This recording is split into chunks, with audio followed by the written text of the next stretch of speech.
Yeah, do you just hate me?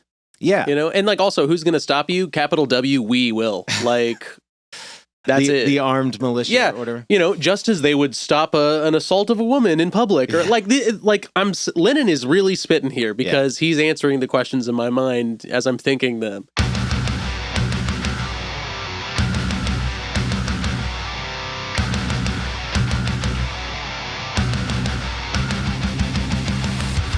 Welcome to Left Unread. Welcome to Left Unread, a podcast where we engage in a radical self-education on the quest to find out what the hell we're supposed to be doing in this late-stage hellscape.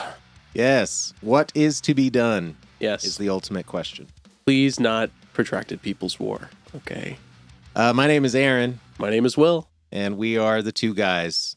This week, we're continuing our read of Lenin's State and Revolution, an absolute banger of a piece of theory. Yeah, absolutely. I will say that I, like you, walked away from this text with something of like an awakened zeal, an awakened, I wouldn't call it optimism, I wouldn't go that far, but like the idea that there is an answer, there is something that can and should be done, and I don't know, it made me feel good to know that it's not hopeless. Yeah, it made me feel more rooted. I've said that every week so far. I guess reading theory will do that to you, but less pie in the sky, more... feet on the ground, boots on the ground. Yeah, and I appreciate the kind of pragmatism of Lenin and his response to a lot of the questions that he explores here in these last three chapters. For this episode, we're reading chapters 4, 5, and 6, and you had a chapter 7. Yes, I didn't see this the last week, but I do have chapter 7, which says the experience of the Russian Revolution. And then there's a postscript, which is so lovely, because Lenin says, I had no time to write a single line of the chapter. I was, quote, interrupted by political crisis, the eve of the October Revolution of 1917. Such an interruption can only be welcomed. The writing of the second part of this pamphlet will probably have to be put off. It is more pleasant and useful to go through the experience of a revolution than to write about it. Word. I mean, that's something that you have to reckon with, is that Lenin did the damn thing. He's not just talking on paper. He actually put it into practice. And I think that that's where a lot of that kind of pragmatism comes from, this idea that he has concrete answers to a lot of the big questions around what a communist revolution will look like, because he was on the eve of it, and he fucking did it. Yeah. They had been organizing for it up till this point. He had been writing up to this point. This pamphlet ostensibly was written to spur more people towards that revolution. Mm-hmm. Last week we talked about the formation of the state, the fact that we need to know more history. Really, a lot of this revolutionary experience is rooted in history. And that was a big part of the first 3 chapters here, because most of this is based on the commune, which actually did come as a surprise to me.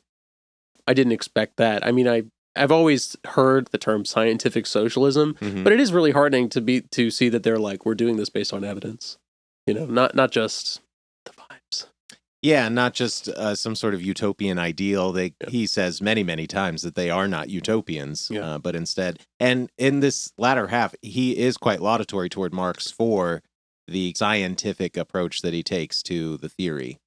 What I recall from the first 3 chapters is there's a lot of conversation around the state and defining the state, what it is, and the need for the dictatorship of the proletariat, I think, comes out pretty strongly.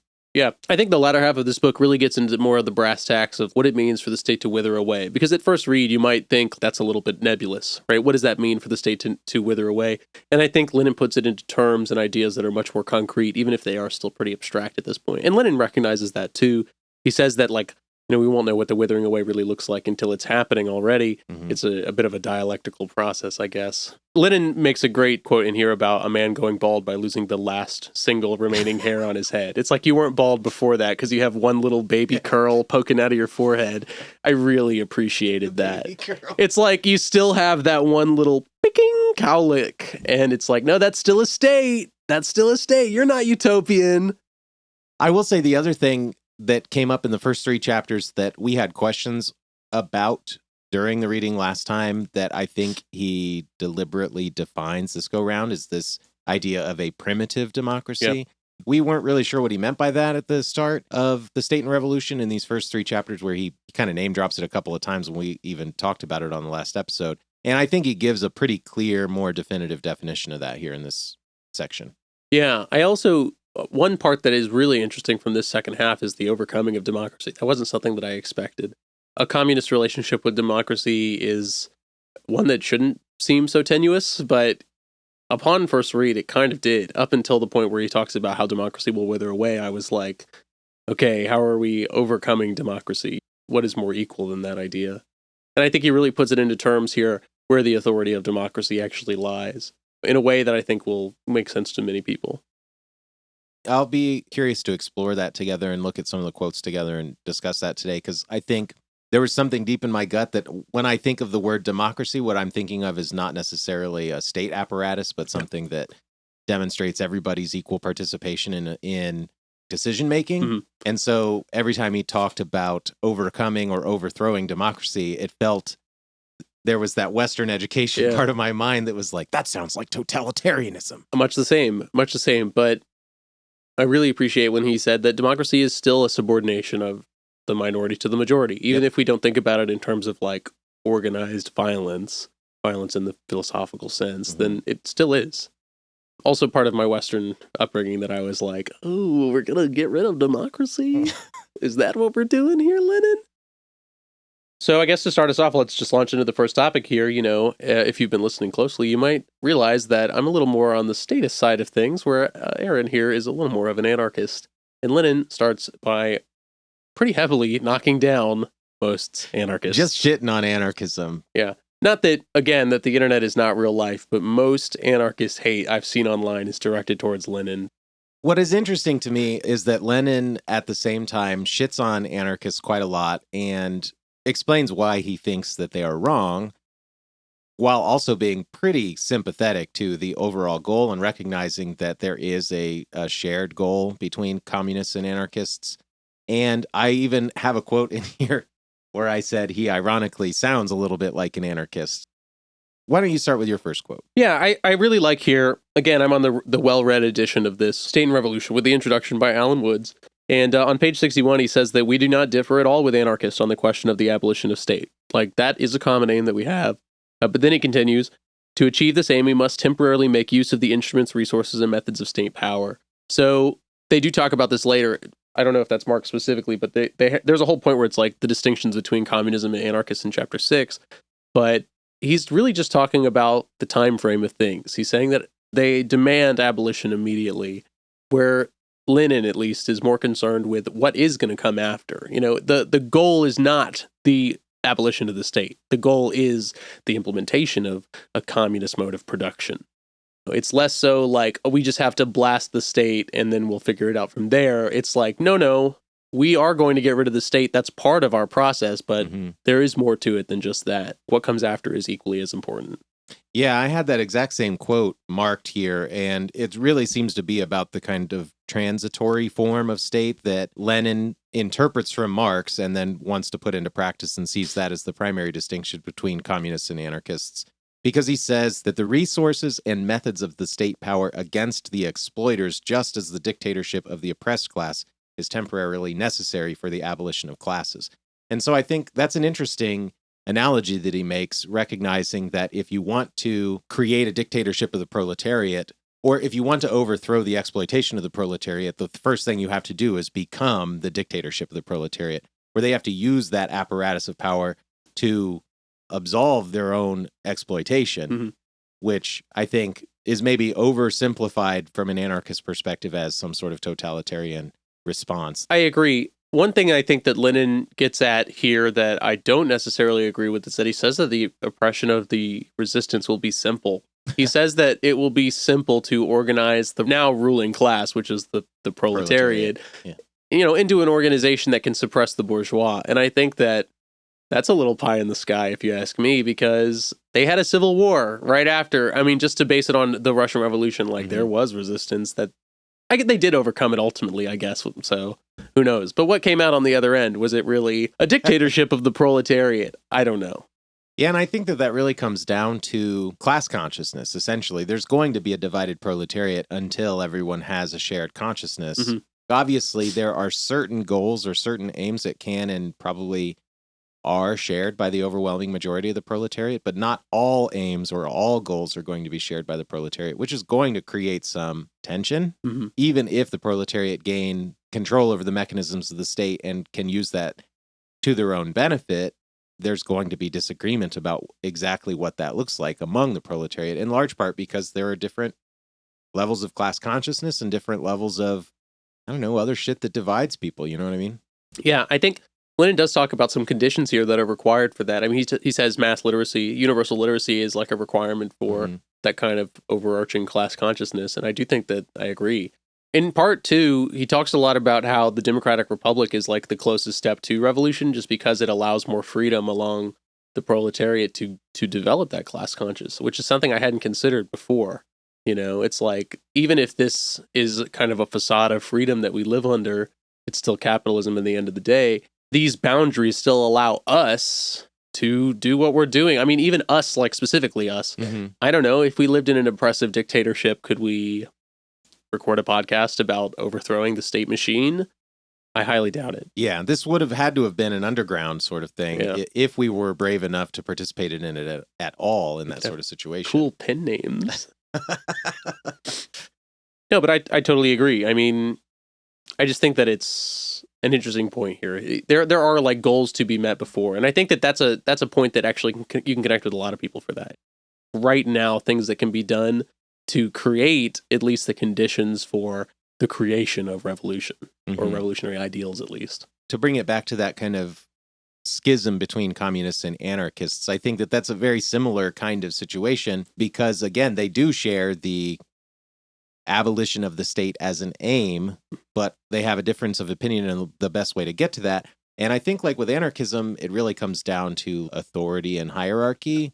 And Lenin recognizes that in the communist revolution, there is going to be a situation where people are going to be an authority over others. There is going to be some sort of hierarchy of power that's going to need to be maintained until that can wither away over time. Yeah. I really love the way that they talk about a natural authority in this sense, like an authority that appears because of the methods of production. You know, Engels says, it's Lenin saying, Engels expounds on the same idea, but he says, quote, "Take a factory, a railway, a ship on the high seas," said Engels. "It's not clear that not one of these complex technical establishments based on the use of machinery and the systematic cooperation of many people could function without a certain amount of subordination." So he's saying that these modes of development necessitate subordination, essentially, authority in that sense. And he even does like a counterclaim right after in the block quote. He says, "I counter the most rabid anti-authoritarians with these arguments." And he said, "Oh, that's true, except here it's not a question of authority, but of a commission. It's not the anarchists are saying, like, it's not authority that's violence being wielded, but it's commission, it's power being given in the sense." But Lenin and Engels both are saying that that's the same shit. Can we just change the name? He says, these people imagine they can change a thing just by changing its name.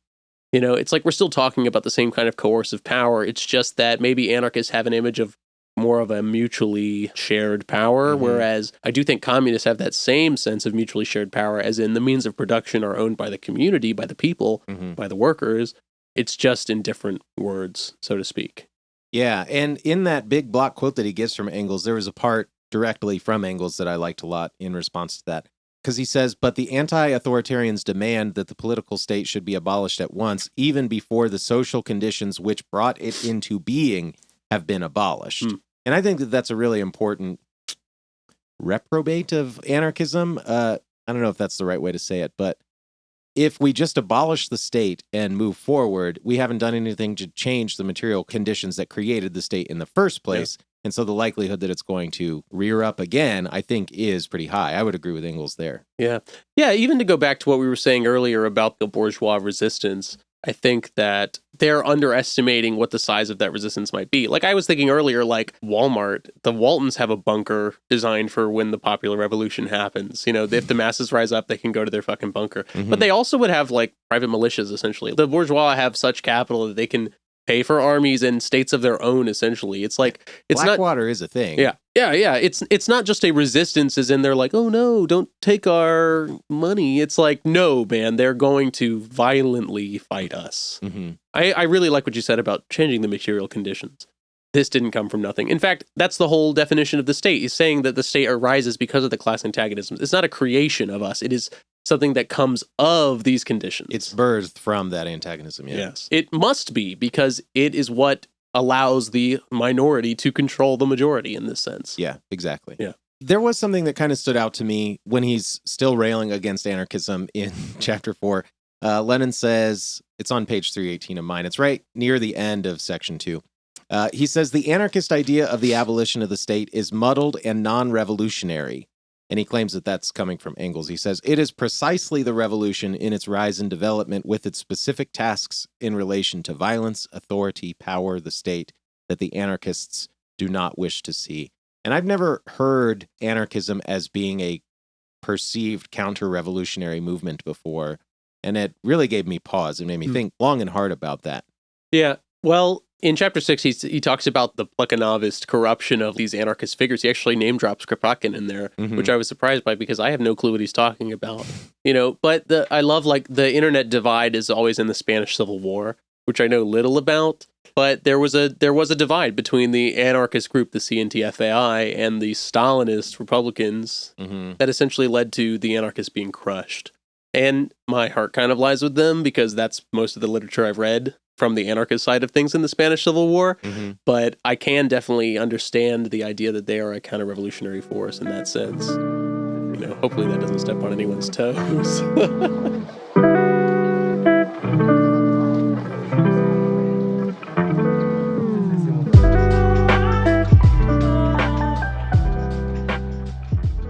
I've made claims already at this point that I have anarchist leanings, but my reading on anarchism is relatively limited. I added some stuff onto our reading list for this podcast that leans a little bit more in the anarchist side, specifically sides of anarchism that I've never really explored, things like anarchist primitivism and stuff like that. Because I'm curious about it. I mean, I'm not necessarily ready to be a hunter-gatherer or anything like that. Gosh. I am a fucking vegan. But let me just crush my glasses. We both wear glasses, man. What are you talking about? No, I'm just kidding. But I mean, like, where I come from an anarchist perspective is more of the Kropotkin school of anarcho-communism, where I recognize things in communities in, like, from a perspective of mutual aid or something like that. And so, again, that's all to say that I'm not well-read. I am left unread, not only in communist literature, but also in anarchist literature. And so I don't appreciate all of the shitting on anarchism that Lenin does necessarily, but I don't have a lot of formal education to back up or repudiate anything that he's saying necessarily. I really like in Conquest of Bread, he says that, anarchism begets communism, communism begets anarchism. And I think that fundamentally is my connector between anarchism and communism in my mind, is that they are, in the end of the day, the same thing that we're looking for. Yeah. And even to go back to the text here, but he says, when they're talking about a central government, right? For me, it's on page 72. In section 4, like a couple pages before, but he says, this idea of centralism does not preclude such broad local self-government as would combine the voluntary defense of unity of the state by all communes and districts and the complete elimination of bureaucratic practices and all ordering from above. So what I took that to say is that even if we're talking about a central government, we're still talking about like this local self-government. We're still talking about what is ostensibly like not mutual aid, but I think that communal sharing of resources and production. And they do a little word mincing here when it's like equal division and equal distribution. He's talking about like, are we giving each person just like the same amount of things? I think that in the sense they are talking about the same thing, where it's like we can still have a local self-government, like we can have local self-management in that sense, and still adhere to this central government. I'm going back to what Marx says about winning the battle of democracy. It's like there is an ongoing battle and we're going to have to take these steps in order to win, because that winning will be putting in place these systems that are ultimately being informed by democracy and also informing democracy. I like the way he says that a lot of people are talking, when they are referring to communism, they're referring to the highest phase of communism, right? It's like you're missing all of the stuff in between. Yeah, I am for that, but here's all of these transitionary periods in between. Some of those will include the state. Some of those will include bourgeois law. Like, we'll talk about this later, I'm sure, but I love when he says, like, we cannot expect a society to, I wrote it down. I definitely have some stuff in there about that as well, because I think that transitional period is so vital. Let's presume that the revolution does happen, right? There is an uprising of the workers of the world, and we revolt, and we seize the means of production. the guillotines come out, all the good stuff. So then what, right? The question is, well, what happens? It's not like overnight everyone is going to know what to do or understand what the next step is, which is why that transitional stage, the first stage of communism being some form of socialism, makes sense for people to find a way to establish a new way of life, a new form of just what it means to do with yourself every day, how you are contributing to society, how your labor is contributing to society, how you're being paid for that labor, all that sort of stuff, until the point that those things become self-evident and become the norm, and then the next transitional phase will occur as it is gradually withering away. Yeah, I guess this is a good time to move on to the withering away of the state. Did you have anything else to say about anarchism there? We'll see if we come back to it. Well, because I think that there is a big part of that. The state is withering away. I really love the way he talks about it just becoming a habit. Engels says that it will take a generation to be raised in these conditions before we reach another phase, essentially, because it has to be habitual. The living in this society without these pressures of violence, without these pressures of subordination, that's not going to come immediately because people aren't used to that. People need to be introduced to that essentially through generations. He says on page 79, at best, the state is an evil inherited by the proletariat for which the worst parts must be lopped off immediately. We are still going to have functions in this new state that are analogous to functions in the old state. That's another quote from this same text. That transitionary period, I think, is really important. Just to talk on the same point, I love when they're saying, oh man, this is on page 95. From the bourgeois point of view, it's easy to declare that such a social order is sheer utopia, and to sneer at the socialists for promising everyone the right to receive from society, without any control, any quantity of truffles, cars, and pianos, etc. It's that's exactly that kind of retort that you would get. It's oh, well, if we live under communism, then just give me all the caviar. I'll take it all. But fun fact, man, China has made it so caviar is no longer a luxury commodity. They've figured out a way to essentially farm fish eggs in a way that makes it not pricey, available to everybody. And just to put it in another perspective, man, lobster used to be something that was eaten by everybody. It was, the insect that shrimps is bugs, the insects of the sea, right? Lobster was a poor man's food, and only via bourgeois assimilation did it become this noble thing, this aristocratic meal. Where was I going with this? It's to continue his quote. Most bourgeois savants confine themselves to sneering in this way, betraying both their ignorance and their selfish defense of capitalism. Yeah. Think bigger, man. Well, this is what the point I was trying to get at, and I think I moved you onto something far beyond the point that I was trying to make, was the reason that transitional stage is so important is in part because capitalist realism lives in so many people's minds now that it's difficult to imagine a world where people's material needs are met and therefore they don't need to burgle in order to survive or whatever. And so I think that transitional state is important, even just from a philosophical perspective, to get us to the point where we are no longer fighting to survive. And instead, once our material needs are met, then it becomes a lot easier to envision the way there can be an equity without equality in the way that we contribute to society. Because when your needs are met, you provide to society what you are able to provide. Nothing more, nothing less. And I think that leads straight to, that quote, right? From each according to his ability, to each according to his need, which is a powerful, powerful quote. I mean, that's the end goal, I saw this the other day. In 1987, there was a study of about 1,000 people, and about half of them thought that phrase came from the U.S. Constitution. It's such a obvious thing that you'd think that kind of right is already enshrined to us in this free society, quote unquote, that we live in. But we're going to have to really work for that. Lenin talks about not just the state withering away, not just democracy withering away, but the excesses of man also withering away. Will you want unlimited caviar if you know you can go down to the store any day and get caviar, right? If it wasn't so scarce, if it wasn't scarcity driven by the market, would it still be so desired by you? I don't know. Yeah. I liked when he talked about the Federal Republic.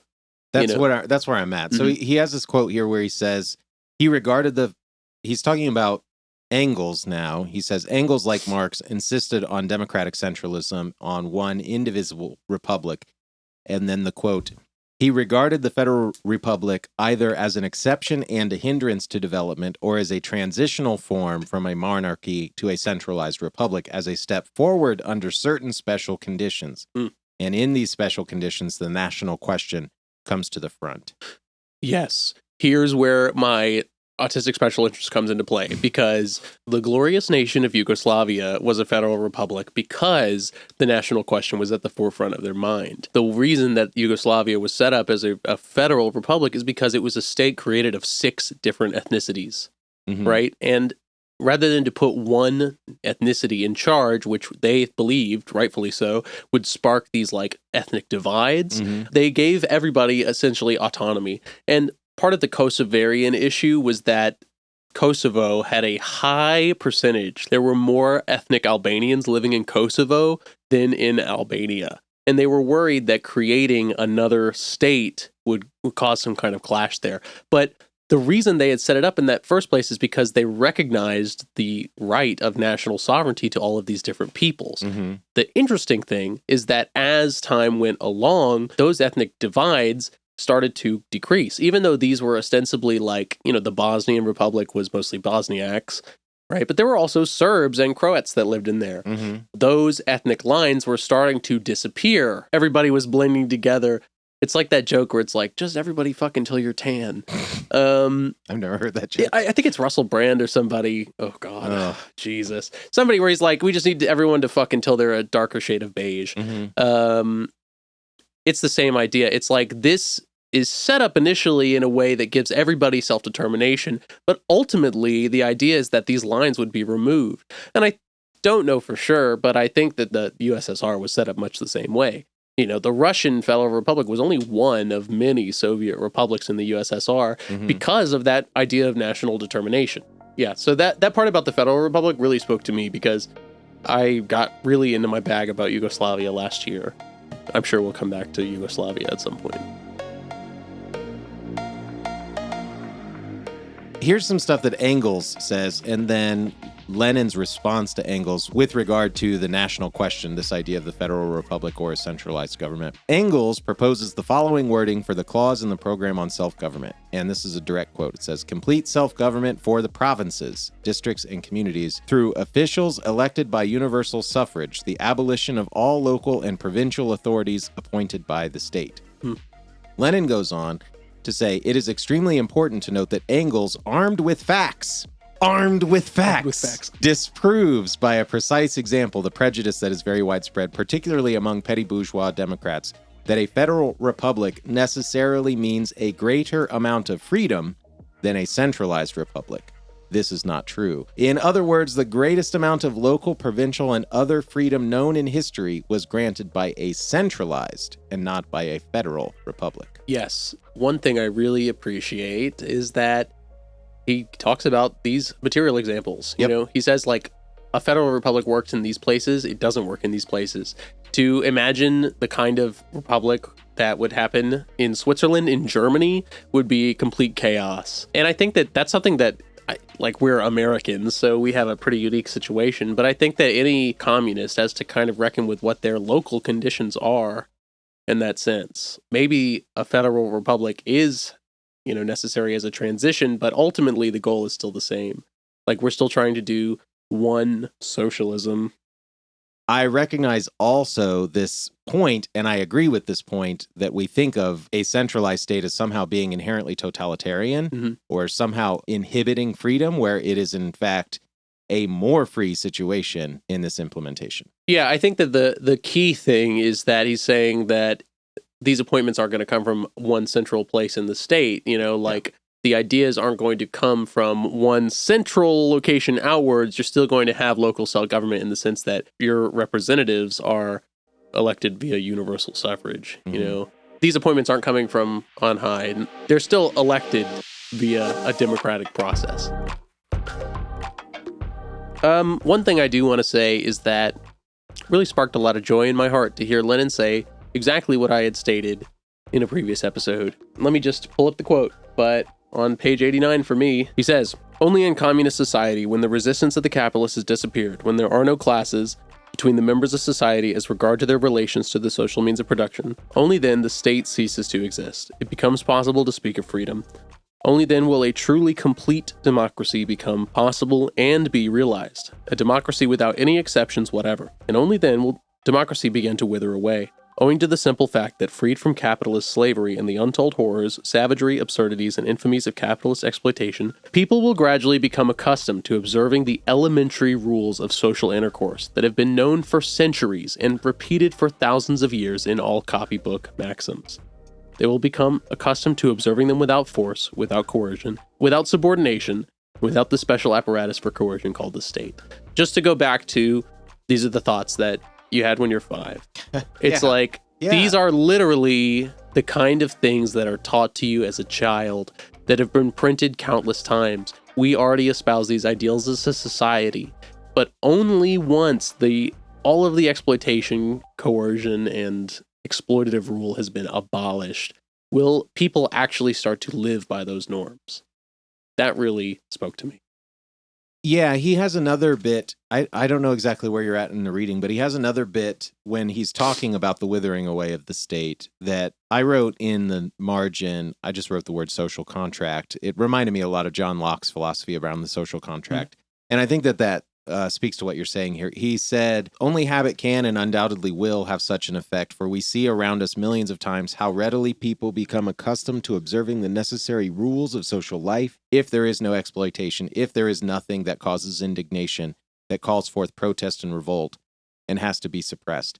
So what I think is interesting about that is John Locke was a big influence on the founding fathers and in the writing of the Constitution, and this idea of the social contract was an important part supposedly of their ideology with forming the colonies. Mm-hmm. But what I think is interesting is that this Locke's position on the social contract is effectively an ethical one, where you behave in a way toward others because you expect a certain type of behavior toward you. It's the golden rule. But what is ironic is that it is only through the coercive mechanisms of the state that we do have this supposed rule that is stopping us from behaving a certain type of way in the United States. And so I think it's really funny that, like, back to that point about, like, well, what's to stop me from breaking into your house and stealing all your stuff? You shouldn't. That's what should stop you. That would be bad. Yeah, it's an ethical point. And if your material conditions are met, so you're no longer in a position of desperation where that is the only way you can survive,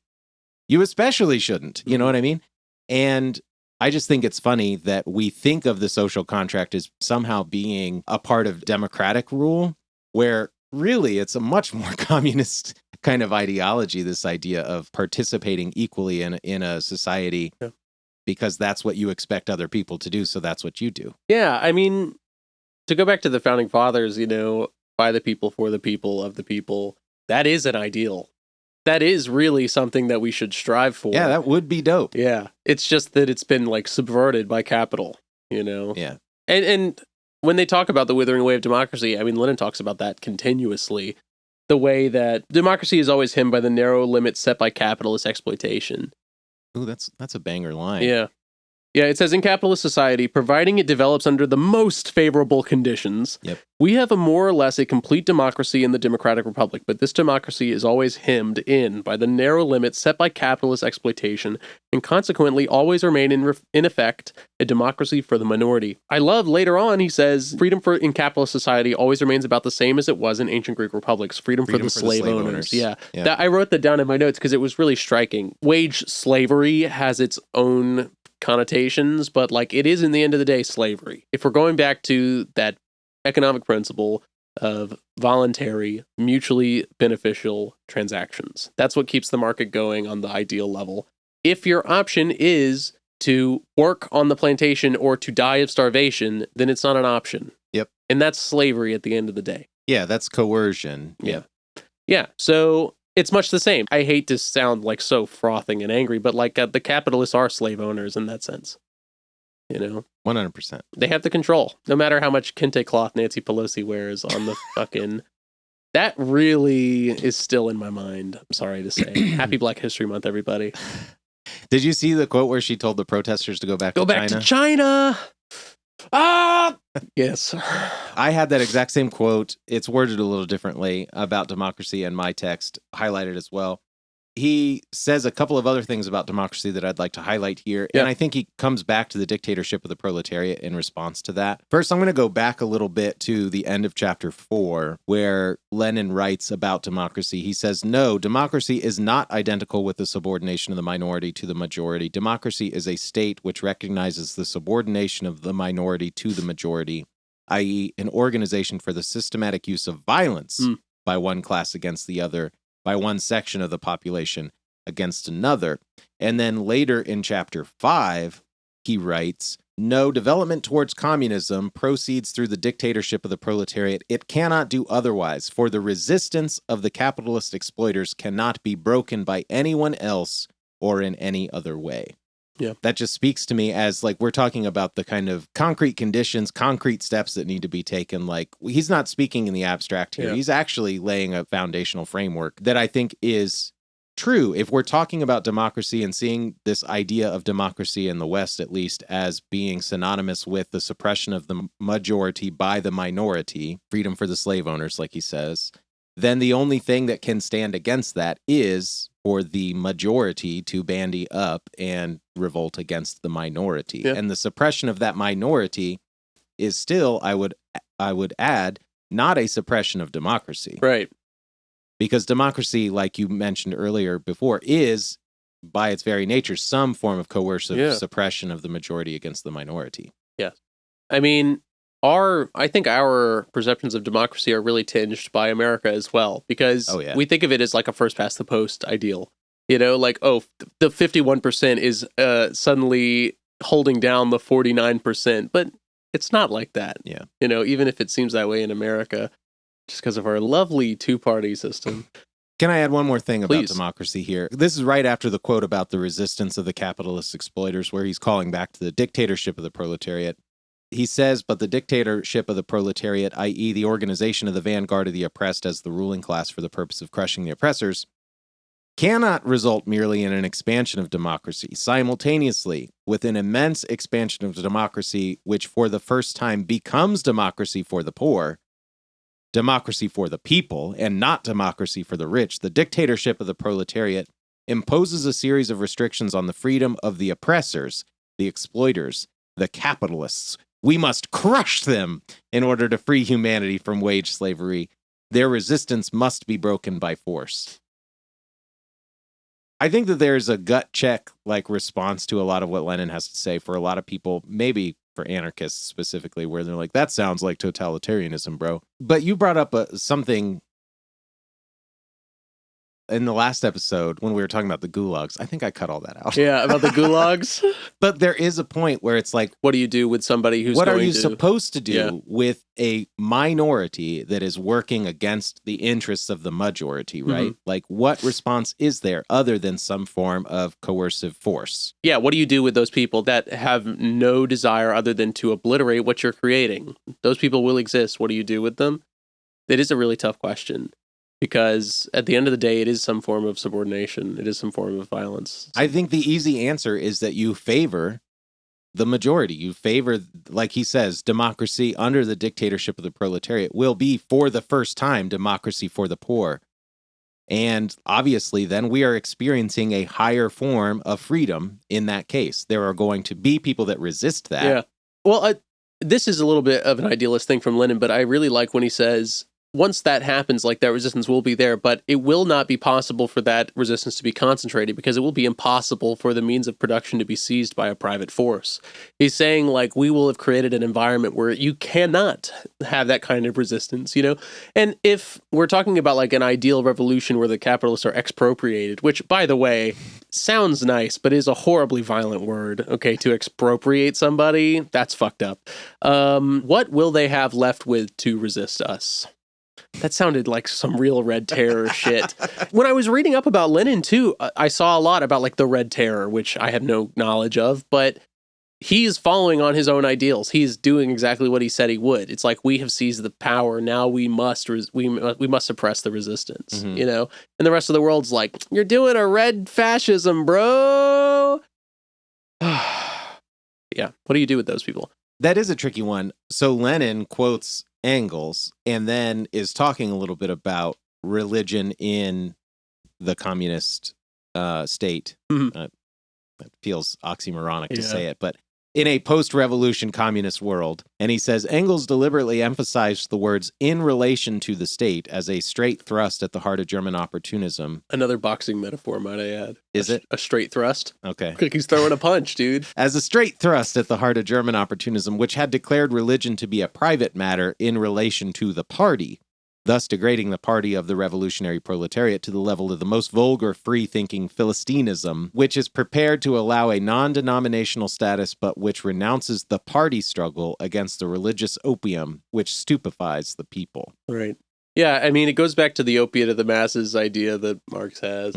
It kind of feels like mincing words to me, where he's saying that we are saying that religion is a personal and private matter, but not in relation to the work of the party. If the goal is to obliterate the state, move on to this full-face communism, then religion will become superfluous in that sense. So to delegate it to just personal choice, he's saying is like, oh, just do what you want. You know, it's free love. Like, that's kind of the message I'm getting from Lenin there.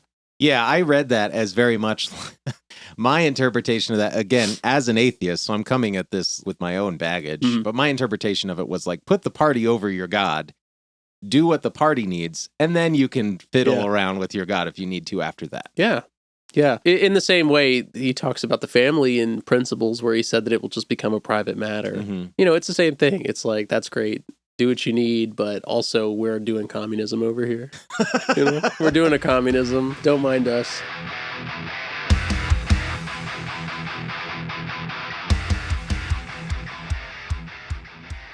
Since we were kind of talking about what do you do with the resistance, like what are you supposed to do to people to resist, he does have something here that raised a question to me about vigilantism, I guess. Okay, so this is like the final two paragraphs of part 2. Where he says, finally, only communism makes the state absolutely unnecessary, for there is no one to be suppressed, no one in the sense of a class. He goes to say, though, we are not utopians, and we do not in the least deny the possibility and inevitability of excesses on the part of individual persons, or the need to suppress such excesses. Right. But in the first place, no special machine, no special apparatus of repression is needed for this. This will be done by the armed people itself, as simply and as readily as any crowd of civilized people, even in modern society, parts two people who are fighting or interferes to prevent a woman from being assaulted. Yeah, I made a little reference to that earlier. Yeah, he goes on to add also, and secondly, we know that the fundamental social cause of excesses which consist in violating the rules of social life is the exploitation of the masses, their wants, and their poverty. With the removal of this chief cause, excesses will inevitably begin to wither away, much like the state. While I have a tendency to generally agree with that sentiment, I do think, even though he says we are not utopians, it raises the question of, like, what are you supposed to do with vigilantism then? I'm imagining, again, coming from this space of living in the United States right now, where there are a lot of gun-toting good old boys who would feel as though, once they had license, they are now going to be the arbiters of all morality and behavior.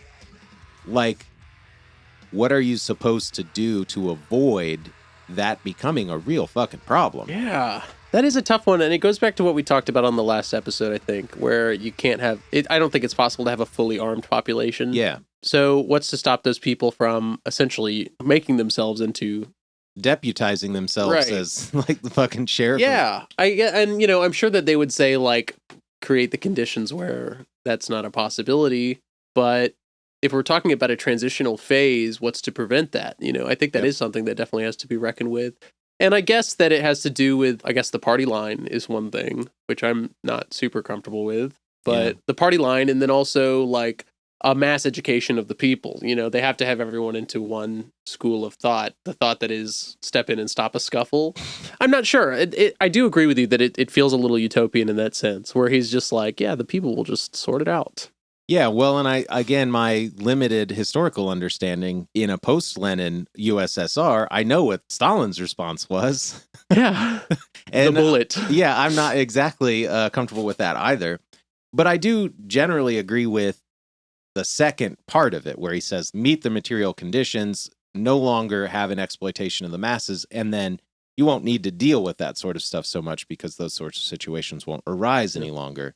When I talk to students about communism, oftentimes they will ask questions about crime, or I'll just talk to them about prison abolition. Mhm. And they're like, well, what are you supposed to do? Yeah. And I say, like, well, if you meet the material conditions of people, you're going to eliminate most crime. Crime is a symptom of a larger problem. It's not the problem itself. Right. You solve the problem, crime goes away. There will still be crimes of passion because we are fallible creatures. So that's where we're going to have to figure out how to deal with those sorts of things. But generally speaking, if you meet the conditions of people's lives that they need to live a satisfactory life, then you're going to do away with a lot of the kind of issues where that would become a problem. Yeah, I totally agree. I mean, yes, we are always going to be fallible, but I do think that I agree with Lenin here when he's talking about the withering away of individual excesses as well. And I guess, it makes me think of old US propaganda where it's like everybody's the same in the USSR. They're all in the same gray coat, smoking the same brand of cigarette, outside in the same bread line. As they say, from their same cubicle walls. Yeah, right.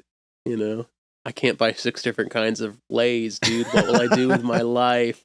No, I can understand where that sense comes from. If we're talking about, it's not a flattening of society. Like, we're talking about the resolution of these conflicts in society that generate societal issues that make these problems happen. And I don't know anymore, man. I don't know.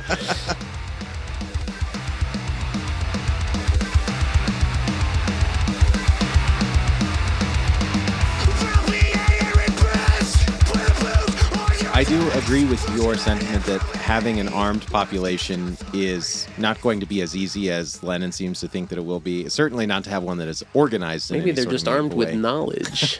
If we arm them all with our theory, then they can debate their way out of the problem. They're just a nation of debate bros. Dude, no country would try to tussle with us. We'd just be too annoying about it. Prove me wrong. Yeah, try me, bro.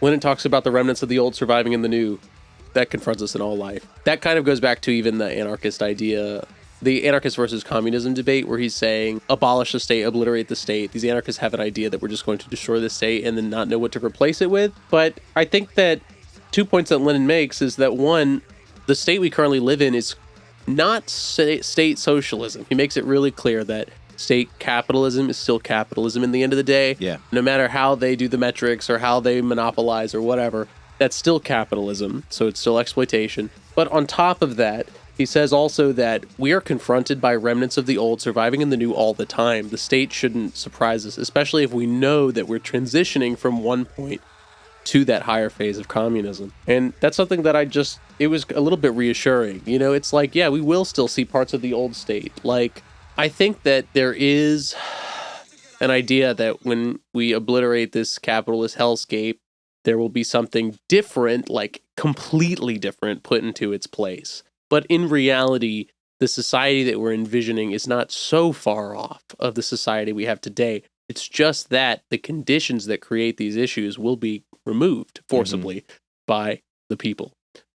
And that's reassuring to me because, one, it says that we're closer to communism than we think. Even, I'm not talking about the higher phase of communism, but I think we're closer to a socialist state than we believe. And actually, I'm sure you saw it, that Second Thought video about the People's Republic of Walmart. Yeah. That video, this part made me think about that because the central planning systems that we need are already essentially in place. Like, and I'm not saying that Walmart is utopic or anything, but like, there is a level of subordination that happens there naturally just because of the chain of supply. I still think, there's obviously like managers and that's a whole fucking its own thing. But I'm just thinking about, what Lenin's saying about we are still going to have parts of the old state in the new state.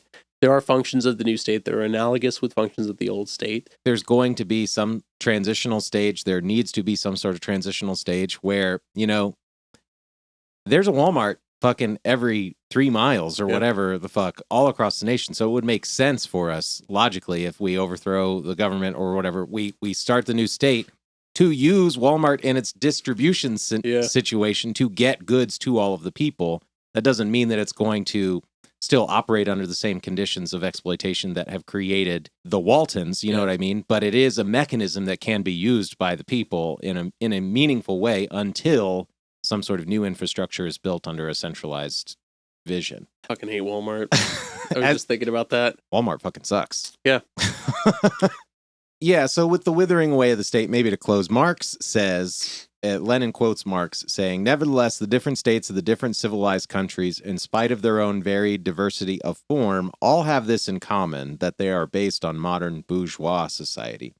But Lenin says, after having ridiculed that, quote, "The first fact that has been established with complete exactitude by the whole theory of development, by science as a whole, as a fact which the utopians forget, and which is forgotten by present-day opportunists who are afraid of the socialist revolution, is that historically there must undoubtedly be a special stage or epoch of transition from capitalism to communism. There has to be some sort of transitional state where the former vestiges of the state will wither away in time.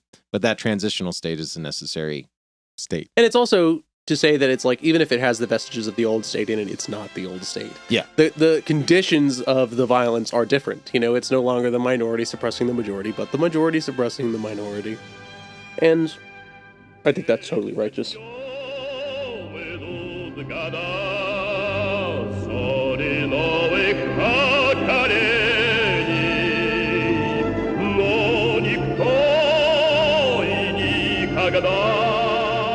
Do you want to talk about overcoming democracy now? I do feel like we've talked about withering away of the state quite a lot.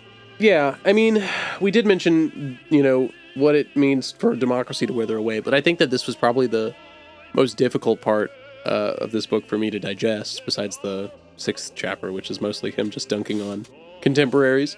From the perspective of having difficulty, like, accepting what Lenin was saying? Yes, accepting, but I also am not exactly clear. I don't know. It's something about the wording of overcoming democracy, like democracy withering away, makes me always wonder, like, what's next? You know, what comes after? But I guess to answer my own question, he's saying, like, we will have a more complete democracy in place. It's not that democracy is going away, so it's odd for him to talk about it withering away in that sense.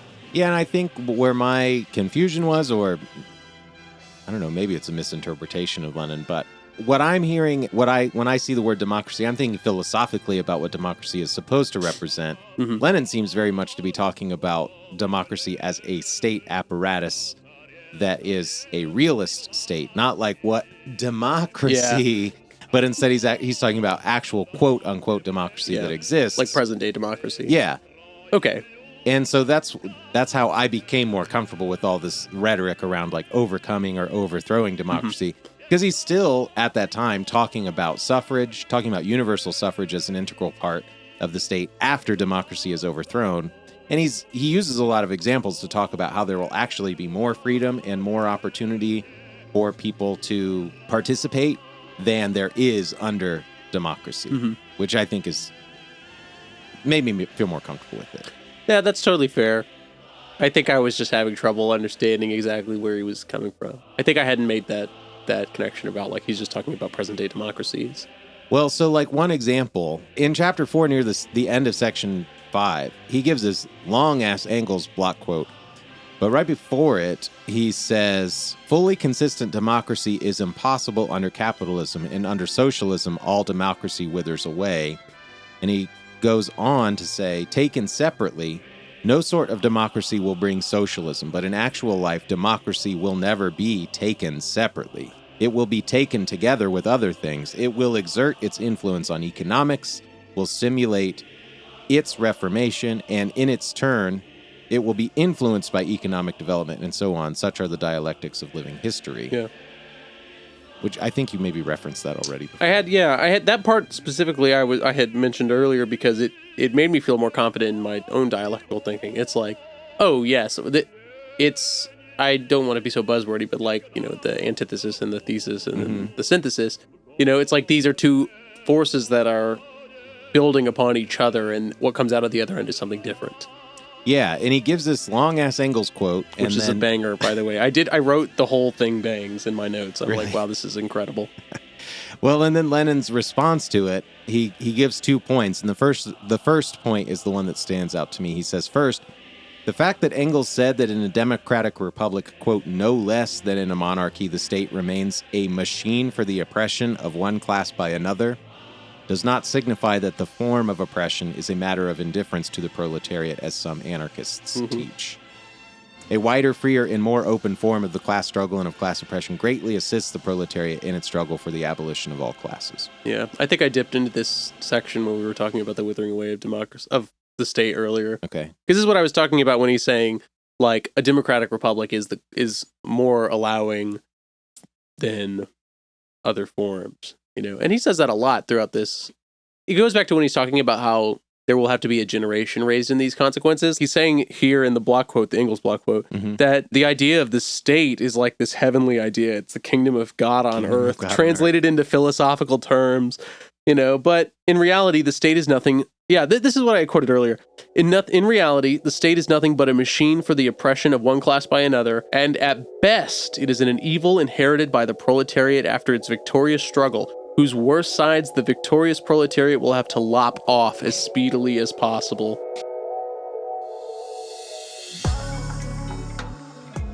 Let's do this. Let's talk about with the overcoming democracy. I think that there are two things that really stood out to me near the latter section of the book when he's talking about overcoming democracy. One is he makes this stink about the difference between formal equality and real equality, which I think is tied up in this conversation around democracy, because he writes, but democracy means only formal equality. As soon as equality is obtained for all members of society in relation to the ownership of the means of production, that is, equality of labor, inequality of wages, humanity will inevitably be confronted with the question of going beyond formal equality to real equality, i.e. to applying the rule from each according to his ability to each according to his needs. By what stages, by what practical measures humanity will proceed to this higher aim, we do not and cannot know. So I think what he's doing here is he's really drawing a distinction between equality and equity, and acknowledging that democracy allows only for equality, where everyone has an equal expectation and is subordinated by the same form of rules, so to speak. That's a weird way to say that, but like everyone has the same expectation and you are judged based on that expectation, that kind of formal equality. While real equality, I believe he's talking about equity, like participating in the way that you are able to and perhaps most strongly needed, you know what I mean? And I think that is a much more democratic idea than some sort of like carte blanche blanket expectation upon all people. Yeah, and I think that this kind of goes into what you were talking about like the equality of right. He says that in here it's like everyone has the right to do these things, but only some people have the means to do them. Yeah. And I think that that's the same distinction that you're making, where it's like we're not just talking about equality where everyone can get what they need. It's a matter of that everyone will get what they need. Such a degree of democracy implies overstepping the boundaries of bourgeois society and beginning its socialist reorganization. Like we're still talking about the transitionary period, really. But then the other part that really stood out to me, like, okay, I had mentioned before, or we mentioned in the last episode, he makes reference to this reversion to a quote, more primitive democracy. And we had questions about what that even meant. He didn't outline or define it at that time. And I think that was one of the big questions that we had in the earlier chapters of the text.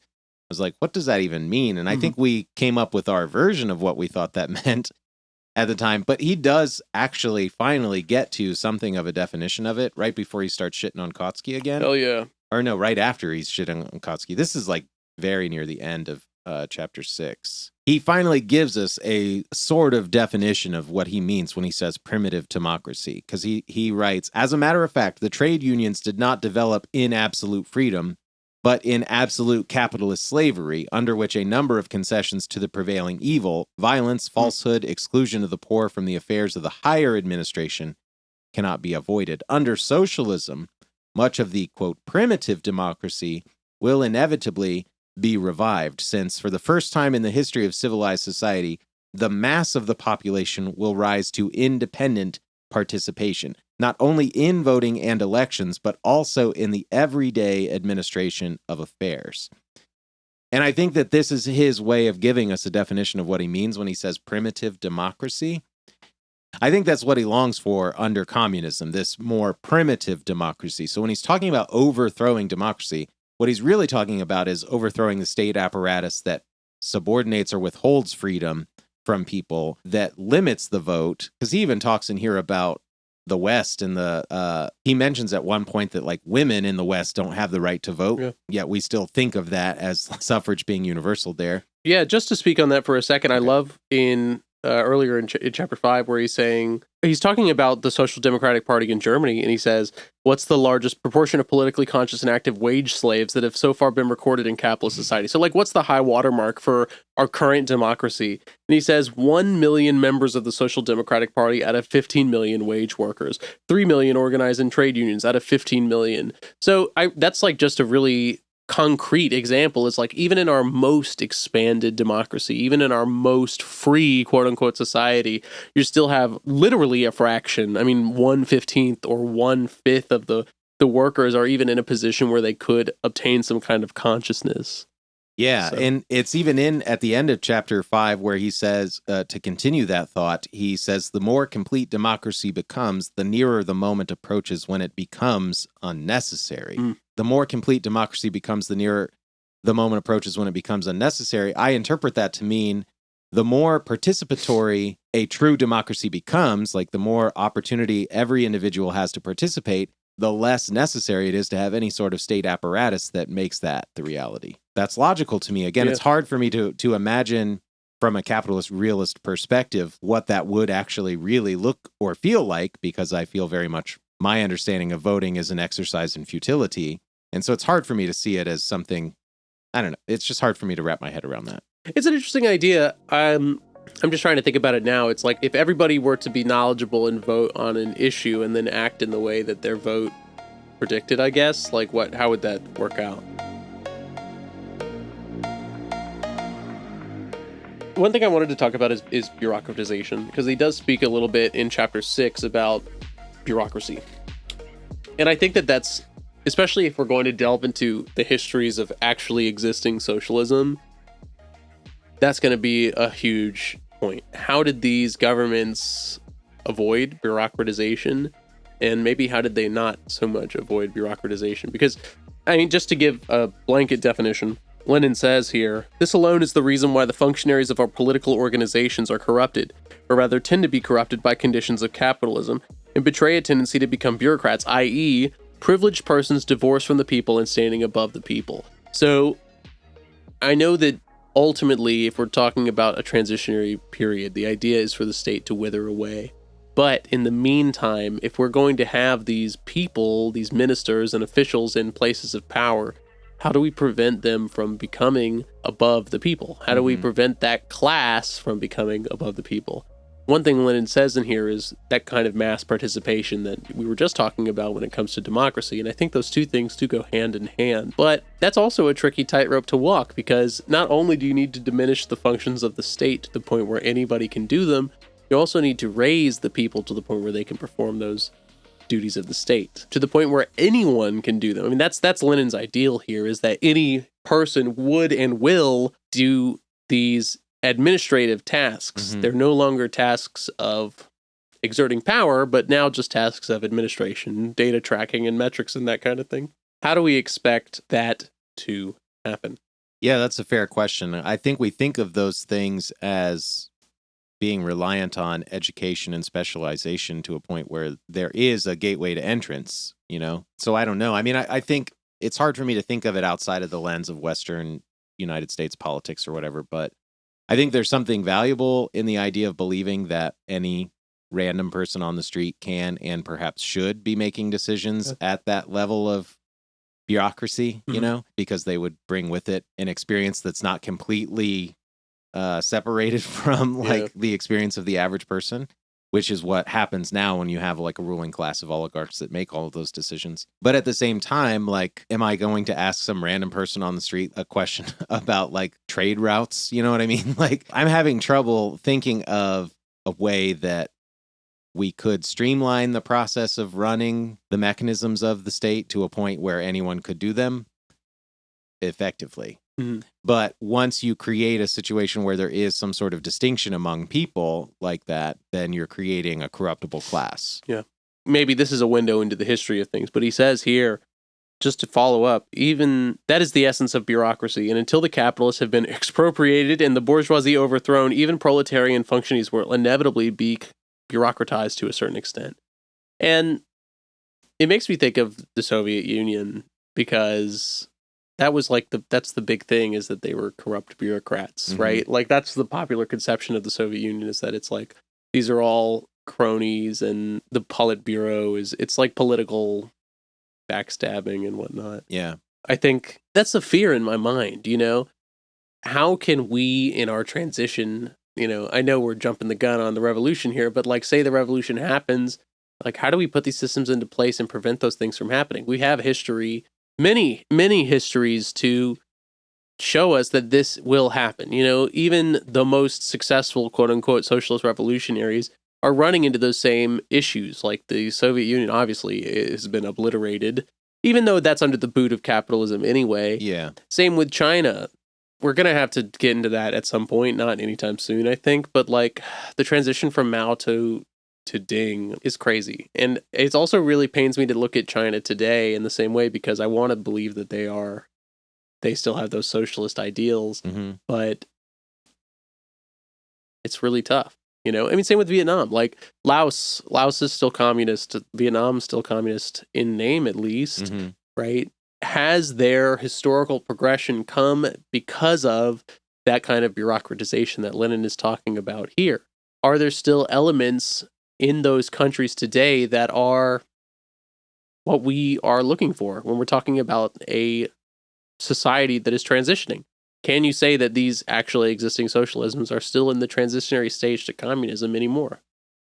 That's a question that's always on my mind, and it's just something that this passage really made me think about, because he's saying that, like, even if we have these lofty ideals in mind when we do a revolution, when we put these transitionary systems into place, there are still things that can occur. There are still resistances against us. There are things that we must deal with and overcome, even outside of, this is still in the lens of, the capitalists and the bourgeoisie, but there are still troubles that have to be dealt with.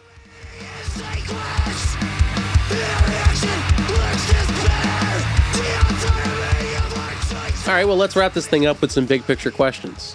Was this book worth reading? I think absolutely. Just to be completely frank, this is the first bit of Lenin I have ever read, and I'm kind of kicking myself that that's the case. But I don't know. Maybe it's like speaks on turning the key or getting started. But like, I would never have done this without this space. Yeah, I don't know that I would have either. Yeah. I would agree that this is very much worth reading, and I think the only Lenin that I've read a little bit of On Imperialism, but I didn't finish it. And what I think is difficult about a text like this is that I think it's hard to read in isolation. Yeah. I think what this exercise has taught me is that there were still a lot of this book that I didn't understand. And I think, obviously, listening back to this episode and the last one, I'm sure people will find things that I'm misinterpreting or I took in a way that is against something that Lenin articulated elsewhere or something like that. But if I was reading this all by myself, just sitting in a dark room all by myself reading communism, I don't think any of that would ever become apparent. I think part of the exercise of reading it together is to like dig a little deeper into it, find a deeper understanding of the text and learn a little bit more from it. So I think 100% this was worthwhile to read. Yeah. I would just say the other thing that I think it's, other than from an educational perspective, it's also a pretty engaging read. I think to read something that was obviously written on the precipice of real revolution, you pick that up. Yeah. You feel he is speaking with great conviction, and he's also not a fucking phony. He puts his money where his mouth is. Yeah. Oh my God. Actually. Yes. Again, chapter 7 is literally cut off by the fact that the revolution happens. Yeah. So that's amazing. And I also think that even if you have a tinge of these leanings, like reading this stuff will make you more confident. I didn't have the words and the vocabulary to talk about a lot of these things, even if I had already believed in them. For a long time now, the question of the state has always been on my mind because I have a degree in economics, and thus I'm like, oh, the state makes sense, But reading this really changed my idea of a state as a whole and the idea of the state that we want to put into place. It also made me more sympathetic to anarchists in that sense because we do have the same end goals. Whereas before, maybe I was thinking of anarchy as something different. Even if I thought that we had the same ideals at the end of the day, I think that reading this made me feel more confident in my beliefs. That's hard to overstate. No, I agree with that wholeheartedly. I feel way more assured and more, maybe armed is the wrong word, but I wrote in my notes that I've like, these are debate points. Like you can, if someone's like, well, gotcha, how about this? It's like, actually, Lenin says, I'm doing the Giga Chad face. Like, yeah, I feel a lot more, maybe confident is just the better way to put it. I feel a little bit more confident in being able to articulate what I think and why I think it, at least in the spaces that are in alignment with what Lenin has to say. Yeah, word. Another thing to be gained from reading this text, I think there is a vocabulary. There is a vocabulary of communism that can sometimes be a stumbling block, or certainly in my experience talking to other much more well-read MLMs or whatever, they'll throw around terms and so phrases. Much jargon. Oh my God. Yeah, it's so esoteric and a little gatekeepy, I would say. And I think that like reading this, I have a stronger understanding of the dictatorship of the proletariat, for example. So the next time somebody throws that term around to prove that they're smarter than me, I feel like a lot more confident in my understanding of what it is. Yeah. Even though the polemical bits of this text were probably the weakest parts because we are 115 years out from when they happened, I still think that I agree with you in that sense about that kind of vocabulary as well. Like before I had seen things like opportunism, but like I had no fucking clue what that meant. You know, I know what opportunism is in like a broad sense, but it seems that they are talking about something a little different here.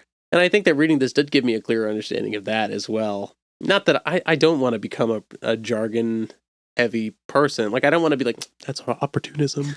Can't shoot me if I ever say that. Like, I accuse you of opportunism. No. Okay. But I do think that I am a little more understanding of what Lenin means, or what anybody, I guess, means when they're saying that in a Marxist discussion. I think, lastly, the other thing that is to be gained from this text is a desire to read and learn more about the Paris Commune. I think had I not read this, I probably wouldn't have seen it as valuable a learning opportunity as it clearly is. Right. I absolutely agree. It is central in their understanding of the future of their own development. Like, they are seriously basing what they're about to do off of the Paris Commune, which, to be honest, I had no clue, because it's like what comes after is always a question in my mind, and they're here for it. They even do some like, you shouldn't say the word state. The word state is misleading.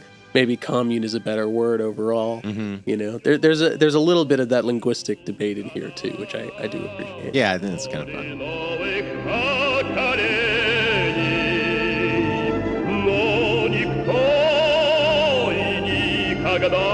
All right, that was The State and Revolution by Lenin. Yeah. Hope you enjoyed it. It was a banger. Yes, quite. What's on tap for next episode? That's right. On the next episode, we're going to be reading The Permanent Revolution by Leon Trotsky. Leon Trotsky. Change it up a little. So far we've acted as orthodox communists, and I think it's time that we step on some toes. Sorry. Just kidding. I'm looking forward to becoming a tanky, so... Yeah. Oh, man. I mean, the word tanky is so far removed. It's so stupid, yeah. So, what did you think of this week's episode? We have yet to receive any feedback, so we're curious for any feedback that listeners have. Yeah. Please let us know, what do you agree with? What do you disagree with? Did we misinterpret anything? You can email us at leftunreadfeedback@gmail.com. Send us an email. Yes, please. Any thoughts are welcome. Just to sign us off, I want to close with some words from Engels here, where he says, "We set ourselves the ultimate aim of abolishing the state, i.e., all organized and systematic violence, all use of violence against people in general. We do not expect the advent of a system of society in which the principle of subordination of the minority to the majority will not be observed. In striving for socialism, however, we are convinced that it will develop into communism, and therefore that the need for violence against people in general, for the subordination of one man to another and of one section of the population to another, will vanish altogether, since people will become accustomed to observing the elementary conditions of social life without violence and without subordination." Dope. All right, man. Till next time. Bye.